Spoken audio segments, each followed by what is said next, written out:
आरक्षण मर्यादा उल्लंघनाच्या मुद्द्यावर आज सुप्रीम कोर्टामध्ये महत्त्वाची सुनावणी पार पडणार आहे। नगरपरिषदा नगरपंचायत निवडणुकांचं भविष्य हे आज ठरणार आहे। 57 नगरपरिषदा नगरपंचायतीमध्ये आरक्षण मर्यादा ओलांडल्याची राज्य निवडणूक आयोगानं सुप्रीम कोर्टाला माहिती दिली। राज्य निवडणूक आयोगानं सुप्रीम कोर्टात हा डेटा सादर केलेला आहे। आरक्षणाची 50% मर्यादा ओलांडलेल्या जागांची यादी सादर केलेली आहे। तर नगरपालिकांमध्ये 40 ठिकाणी, नगरपंचायतीमध्ये 17 ठिकाणी आरक्षण मर्यादेचं उल्लंघन झाल्याची यादी आहे। निवडणुकांबाबत कोर्ट काय निर्णय देणार याकडे आता लक्ष असेल।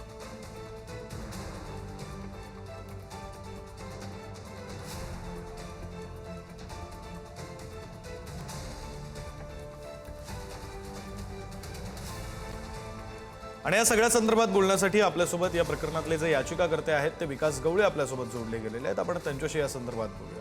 विकास गवळीजी, स्वागत आहे आपलं पुढारी न्यूजमध्ये। आपण याचिकाकर्ते म्हणून हे सगळं प्रकरण जवळून पाहताय। आज महत्त्वाचा निकाल येण्याची शक्यता आहे। काय आपल्या अपेक्षा आहेत या निकालाकडून, काय शक्यता आपल्याला दिसते आजच्या निकालामध्ये?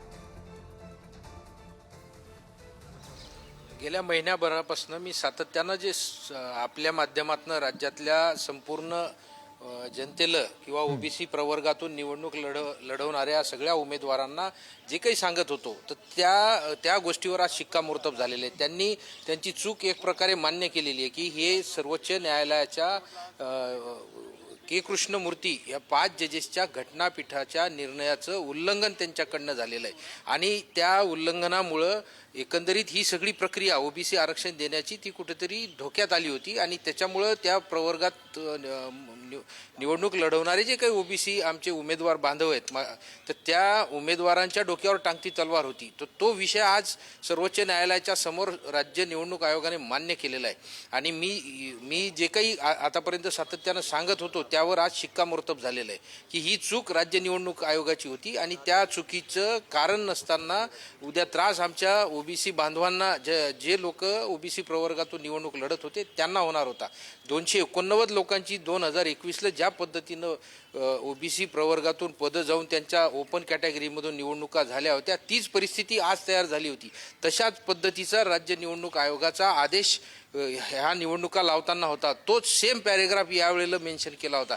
ती चूक त्यांची माझ्या लक्षात आली आणि मागच्या वेळेला जी परिस्थिती आली ती परिस्थिती पुन्हा आमच्या ओबीसी बांधवांवर येऊ नये, माझे ओबीसी बांधव त्याच्यात भरडल्या जाऊ नये, त्यांचा खर्च वाया जाऊ नये, ह्याच्यासाठी मी ही याचिका केली होती। आणि त्याला कुठेतरी आज सर्वोच्च न्यायालयाच्या आमच्या वकिलांनी मागच्या वेळेस जो युक्तिवाद केला होता की जे काही आहे ते तुम्ही कागदावर मेन्शन करा, तर ते त्यांनी आज मेन्शन केलेलं आहे आणि त्यांनी सगळी चूक त्यांची मान्य केलेली आहे। त्यावर आज 12 वाजता सर्वोच्च न्यायालय नेमकं काय निकाल देते त्यामध्ये 2 गोष्टी होऊ शकतात। एकतर ह्या निवडणुका ज्या ठिकाणी एक्सिट झालेल्या आहेत त्या ओबीसीमधनं ओपन कॅटेगरीमध्ये कन्वर्ट होऊ शकतात आणि त्या ठिकाणी 4-5 दिवसाचा कालावधी जाऊन पुन्हा नॉमिनेशनपासनं तर त्या विड्रॉलपर्यंतची सगळी प्रक्रिया पूर्ण होऊन ह्या निवडणुका सोबत होऊ शकतात। किंवा जर आमच्या याचिकेला अपयश आलं किंवा आमची भूमिका सर्वोच्च न्यायालयाने मान्य केली नाही, तर मात्र ओबीसी प्रवर्गातून निवडणूक लढवणाऱ्या सगळ्या ओबीसी बांधवांच्या डोक्यावर ही कायमची टांगती तलवार राहणार आहे। त्यांच्या पदांना उद्या धोका निर्माण होण्याची शक्यता आज मी अतिशय विनम्रपणानं या ठिकाणी सांगू इच्छितो की हा कुठेतरी ओबीसी बांधवांवर आमचा अन्याय राहणार आहे। बरं सर, तुम्ही जोडलेले राहा, थोडंसं तुम्हाला थांबवतो कारण याआधी 25 तारखेच्या सुनावणीमध्ये सुप्रीम कोर्टात नेमकं काय झालं होतं ते एकदा आपण प्रेक्षकांपर्यंत पोहोचूया। ओबीसी आरक्षण 27% ठेवण्याचा एका पक्षाचा, तर आरक्षण मर्यादा 50% ठेवावी यासाठी दुसऱ्या पक्षाचा युक्तिवाद झाला। ज्या स्थानिक स्वराज्य संस्थांमध्ये आरक्षणाची मर्यादा ओलांडली त्यांची यादी सादर करा, राज्य निवडणूक आयोगाला कोर्टाच्या सूचना। निर्णय होईपर्यंत जिल्हा परिषद, पंचायत समिती आणि महापालिका यांचा निवडणूक कार्यक्रम जाहीर करणार नाही, राज्य निवडणूक आयोगानं कोर्टात सांगितलं। नगर परिषद, नगरपंचायत निवडणुकीला तूर्त स्थगिती नसेल त्या निवडणुकीचं भवितव्य आगामी सुनावणीमध्ये ठरेल। एखाद्या घटकावर अन्याय होतोय असं जाणवलं तर मोठ्या घटनापीठाकडे प्रकरण वर्ग करण्याची कोर्टाची तयारी। या सर्व प्रकरणांपेक्षा निवडणुका वेळेत होणं गरजेचं अशीही सुप्रीम कोर्टानं टिप्पणी केली।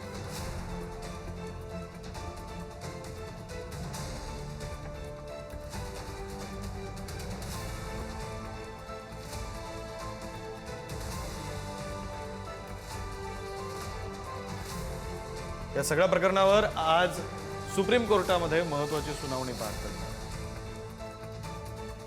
आणि याच संदर्भात बोलण्यासाठी Devdatt Palodkar sir, advocate Devdatt Palodkar sir आपल्यासोबत जोडले गेलेले आहेत. कायद्याचा त्यांचा अभ्यास आहे, आपण त्यांच्याशी या संदर्भात बोलूया. देवदत्त पालोदकर सर, हे सगळं प्रकरण बघता आज न्यायालयामध्ये नेमकं काय होऊ शकतं, न्यायालय काय मत नोंदवू शकतं, काय निर्णय येऊ शकतो? 57 ज्या नगरपालिका नगरपरिषदा आहेत, नगरपंचायती आणि नगरपरिषदा, त्यांच्या संदर्भात काय निकाल येऊ शकतो असं आपल्याला वाटतं?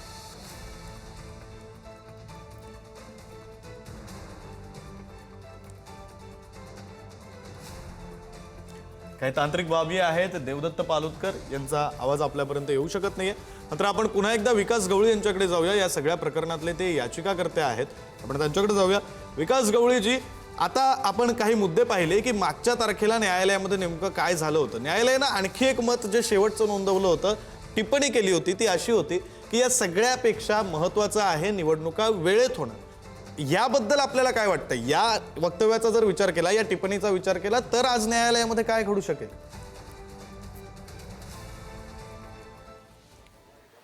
या मताचे आम्ही पण आहे. ह्या गेल्या जवळपास काही ठिकाणी 5-5 वर्षापासून निवडणुका थांबलेल्या आहेत, काही ठिकाणी 2.5 वर्षापासून आहे. एकंदरीत सगळं स्थानिक स्वराज्य संस्थांवर प्रशासक राज आहे.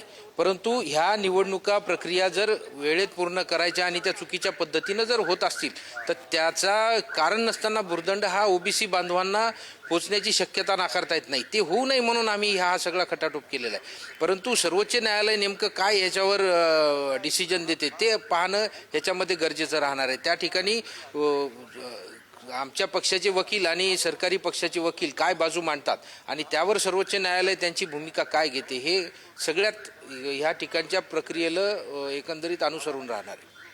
बरं, आत्ता ज्या 57 नगरपरिषदा आणि नगरपंचायती आहेत, आत्ताच्या ज्या जाहीर झालेल्या निवडणुका आहेत, त्या अनुषंगानं आपली मागणी काय? कारण भविष्यातल्या ज्या निवडणुका आहेत ज्या अजून जाहीर झालेल्या नाही आहेत, मग त्या महानगरपालिकेच्या असतील, जिल्हा परिषदेच्या असतील, त्या संदर्भात सर्वोच्च न्यायालय एक निर्णय देईल. मात्र आत्ताच्या जाहीर झालेल्या निवडणुकांपैकी या 57 ज्या ठिकाणीच्या नगरपरिषद आणि या ज्या निवडणुका आहेत, त्या संदर्भात आपली भूमिका, आपली मागणी नेमकी काय? माझी पहिलेपासून भूमिका अतिशय क्लिअर आहे की निवडणूक लढवणाऱ्या माझ्या ओबीसी बांधवांचं 5 वर्ष टेन्युअर कंप्लीट झालं पाहिजे. त्यांच्या डोक्यावर टांगती तलवार राहिली नाही पाहिजेत किंवा त्यांची निवड ही सर्वोच्च न्यायालयाच्या अनुमती याचिका क्रमांक 19,756/2021 या याचिकेच्या अंतिम निकालाच्या अधीन त्यांची निवड ठेवली नाही पाहिजेत. त्यांचा काही दोष त्याच्यामध्ये नसताना त्यांना याच्यामध्ये का अटकवून ठेवण्यात यावं, हा प्रामुख्यानं मुद्दा मी पहिल्या दिवसपासून मांडतोय. आणि त्याच मुद्द्यावर मी या सर्वोच्च न्यायालयामध्ये या ठिकाणी याचिकेच्या माध्यमातून आलेलो आहे. ही जर भूमिका असेल तर या ज्या 57 ठिकाणचा विषय आपण आता बोलतोय त्या ठिकाणी स्थगिती मिळू शकते, स्थगिती मिळालेली चालणार आहे आपल्याला याचिकाकर्ते म्हणून? माझं स्थगिती मिळवणं किंवा निवडणूक थांबवणं वगैरे वगैरे हा विषय मला अपेक्षित नाही. माझं म्हणणं आहे जी काही प्रक्रिया आहे ती घटनेला धरून झाली पाहिजे, घटनापीठाच्या निकालाला धरून झाली पाहिजे. त्या निकालाच्या बाहेर जर आपण गेलो तर उद्या ओबीसी निवडणूक लढवणारे लोक अडचणीत येऊ शकतात, त्यांच्यावरती अडचण येऊ नये ही मागणी माझी प्रामुख्यानं पहिलेपासून राहिलेली आहे. त्यामुळं एकंदरीत स्थगिती मिळेल किंवा आणखीन काय त्या ठिकाणी होईल तर हे सर्वोच्च न्यायालय 12 वाजता काय निकाल देते त्याच्यावर ह्या सगळ्या गोष्टी डिपेंड राहणार आहेत. त्याच्यामध्ये त्यांच्या अंतिम निर्णयाच्या अगोदर आपण भाष्य करणं मला तरी योग्य वाटत नाही. बरं, धन्यवाद विकास गवळीजी, तुम्ही सविस्तर बातचीत पुढारी न्यूजची केली त्यासाठी.